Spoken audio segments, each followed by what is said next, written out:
This cat is in full relax mode. Sa sahig man yan, basta tulog, wala siyang pake. Peaceful. This cat, grabe, parang may pinagdadaanan. Nakahiga sa malambot na tela, parang nasa hotel, tapos, ayan o, nakatingin sa malayo. Nag-iisip siguro kung anong meaning ng buhay o baka gutom lang siya. Biglang tumingin sa camera, boom, eye contact. Parang sinasabi niya, "Oh, bakit ako?" At syempre, hikab, kasi pagod siya mag-isip.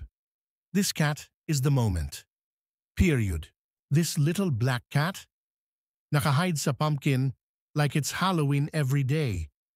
Pero hindi siya takot. Siya ang kinatatakutan.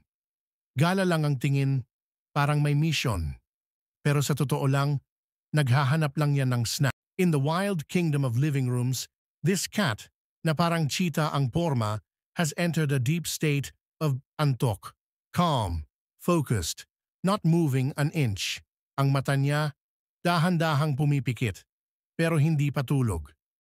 Testing language, baka may gumalaw, baka may biglang kibot. Alert pa rin siya, pero chill. Look at that posture. Para siyang guardian ng katahimikan. A statue, a sleepy sentinel. Every blink is a battle against gravity. At kahit wala siyang ginagawa, powerful ang presence niya. Tahimik, mabigat, pero soft. Ang pusa na ito, hindi basta natutulog. Nagme-meditate siya sa katahimikan ng buhay. This cat doesn't nap. He enters a realm of peace, where only the worthy may follow. Tanghaling tapat, mainit, pero chill lang siya dito sa damuhan. Nagdidila ng kamay, parang may wine and dine moment kanina, tapos biglang dila sa bibig. Ay wow! Parang sinasabi niya, "Oh, kakakain ko lang. Anong problema? Classy pero wild.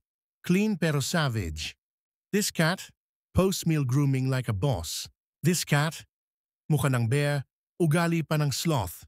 Buong araw, tulog lang, wala siyang pake sa mundo. No meetings, no deadlines, matulog, gumising, tapos matulog ulit. The dream life, siya na yon. Tahimik ang mundo, pero ito siya, tulog sa sofa like a king. Zoom in, deserve. Kasi ang sarap ng tulog niya, pang cinema. This cat, nakatingin sa malayo, parang may iniisip, pero baka wala rin. Ganyan talaga siya, mysterious. This cat is looking up. Baka iniisip niya, totoo ba tong mundo na to?